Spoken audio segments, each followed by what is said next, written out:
deathly sick.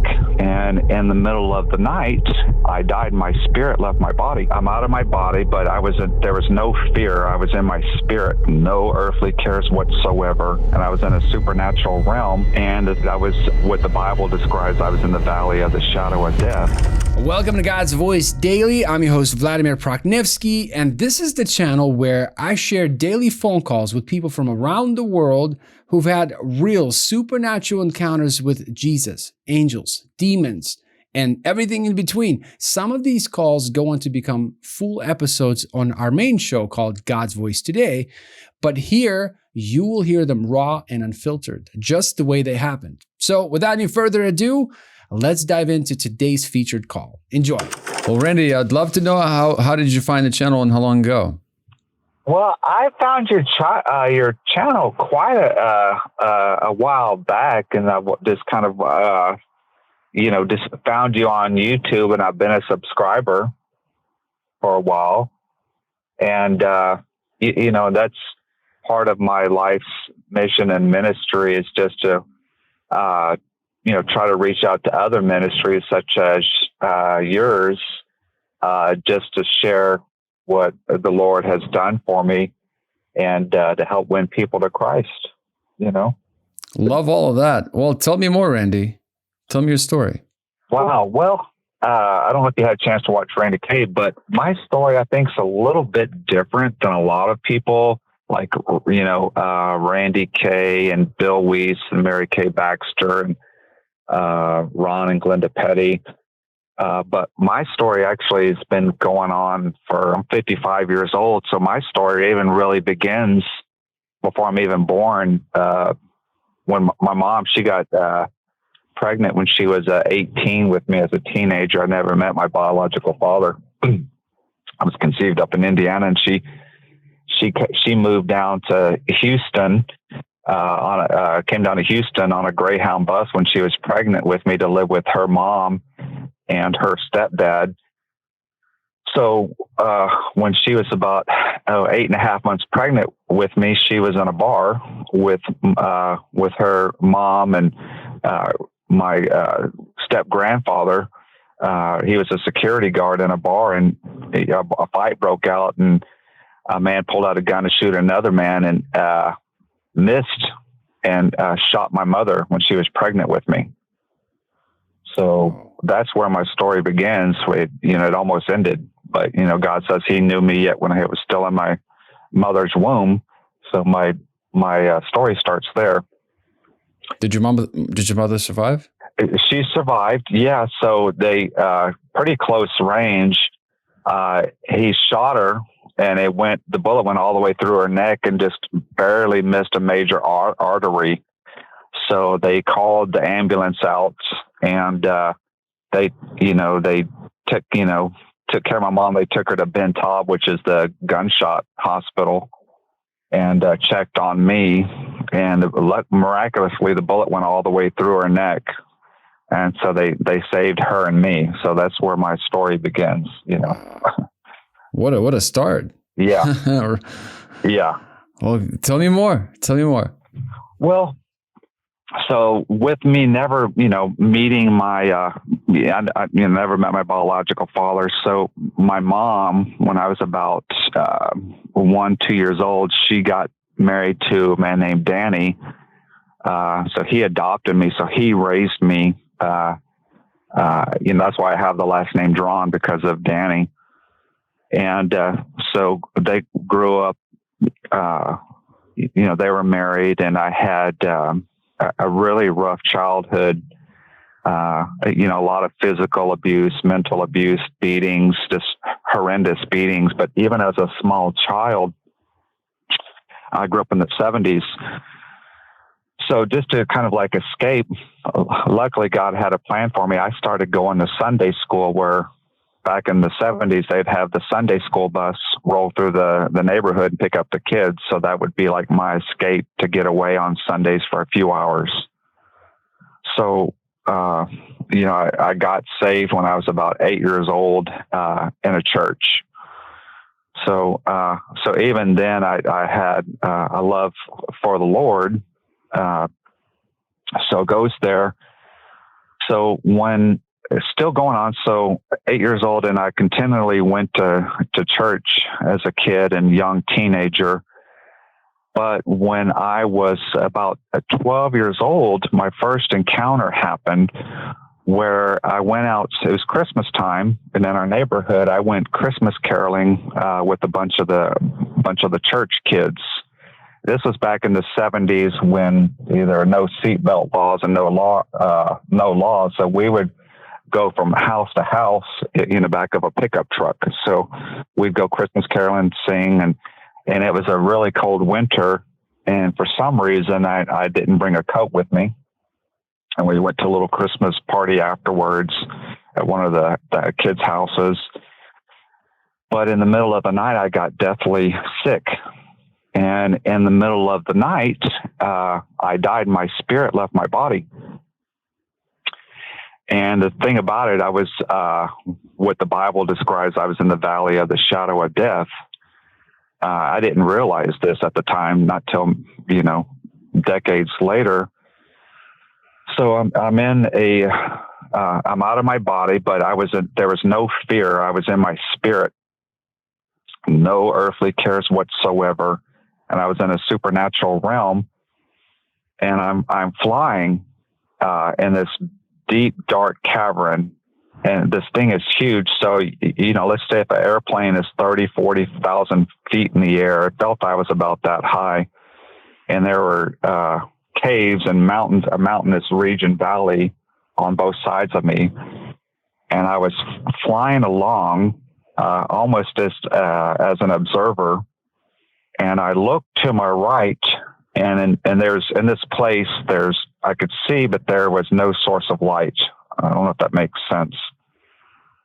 There was no water, no living thing. I didn't see fire. I didn't see hell or demons, but I know for that reason, because though I walk through the valley of the shadow of death, I fear no evil, because you're with me. So I had no fear, supernatural fear whatsoever. So when I'm flying along, I look to my right, and as far as I could see, too many to count, I could see jail cells hollowed out into the rock, and there were bars. And it reminds me of Jonah. I think when he was down, he saw into the pits of the earth. He saw, pits and with cells and bars all among them, as far as the eye could see. I saw that.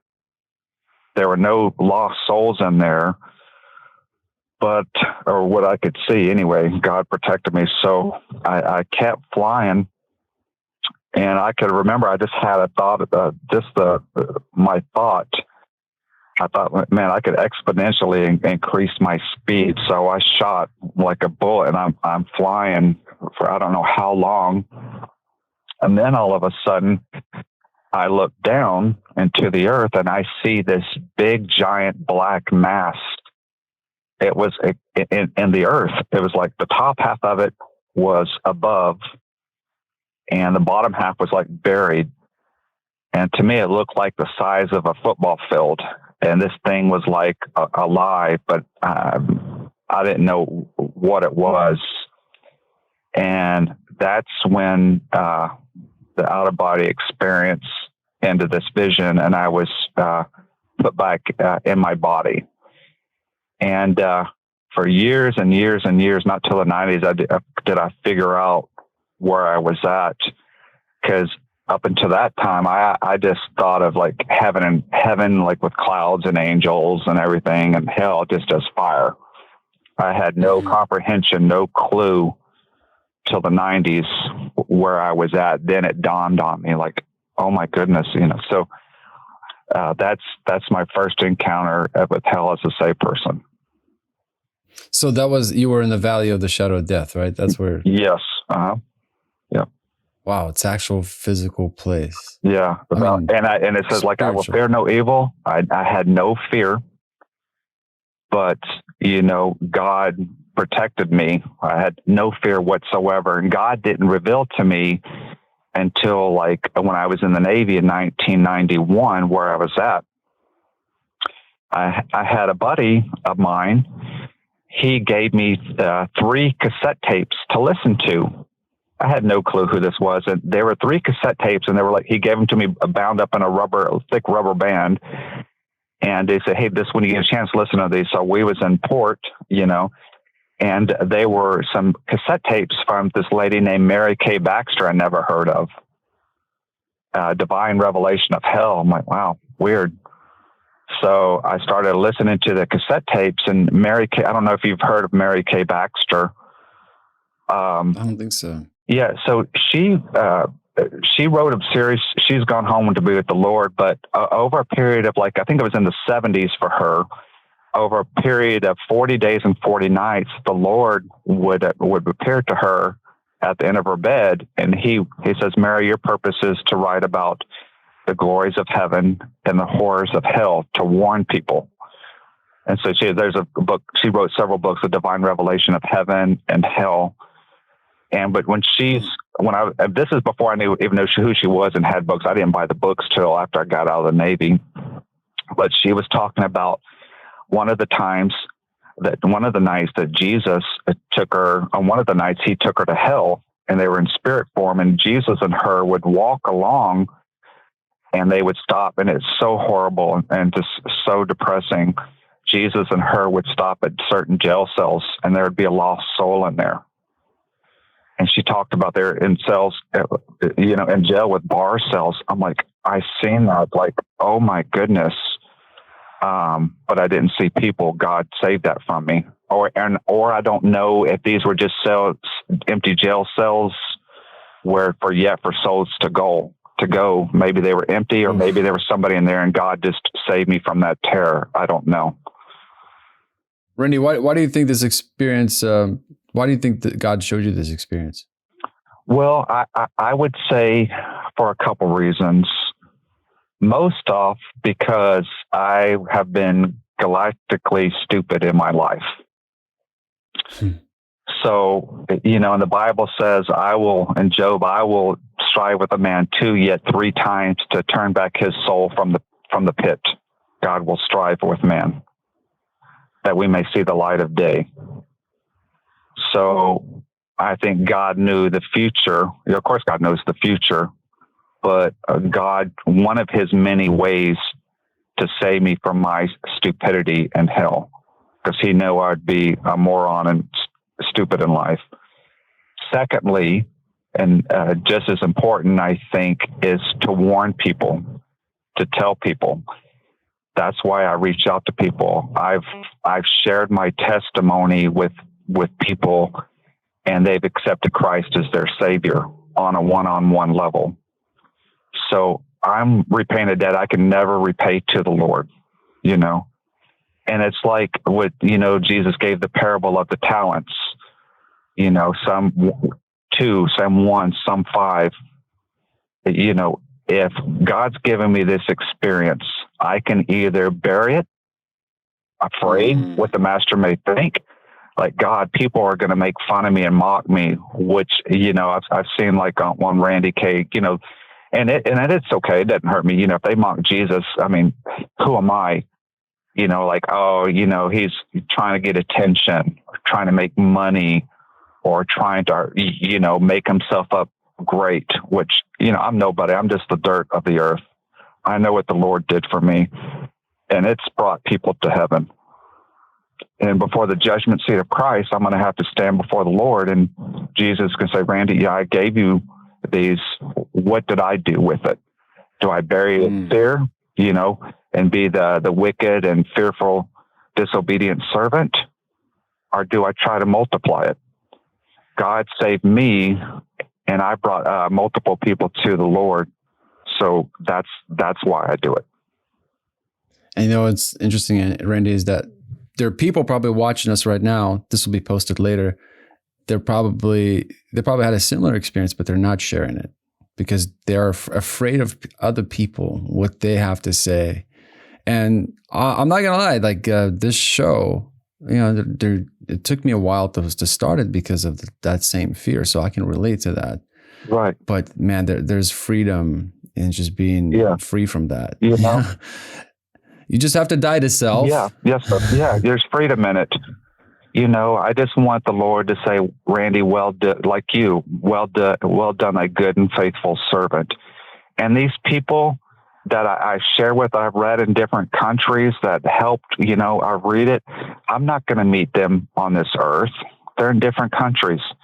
It doesn't matter. And you don't even know if they're real. Like they could be just bots, just people just spamming. It could be just the robots, AI leaving comments. They're just trying to, True. People are pretty brave behind keyboards. So the way I look at comments, I just, the most important thing is that my conscience is clean. Me and the Lord were good. But like you said, I want to stand before the Lord one day and hear the words, well done, my good and faithful servant. Even when it wasn't popular, to do the right thing. Right. Fear not, man. We don't have to be afraid of man, but fear who is able to cast your body and soul into hell. But look at the fruit, though, Randy. Look at the fruit. Right. And that's what encourages me when sometimes the negative comment can really, especially when people accuse me of things like, you're misleading people, you're leading people away from Jesus and the blood is on your hands. And I'm not into that. Like, I want to make sure I'm not misleading people. But when you hear the testimony, somebody listening to somebody else's testimony like yours and totally changed their lives and they're on fire for the Lord and they're seeking the Lord and they're doing the right thing. And that's what it's all about. Yeah. And I've had several people that have contacted me that I've talked to in emails and on the phone that I've helped and lead in sinner's prayer because of my testimony and the word.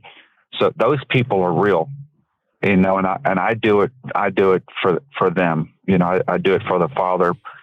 So, just the amazing thing when Jesus introduces to me, hey, this is Paul from Australia or something, because of your testimony, you helped Paul, man, and that's the eternal glory. And if it brings glory to the Father, because, the Lord and the Father cries when people go to hell, so if you and I could wipe away one tear that the Father doesn't have to shed, then that's what it's about.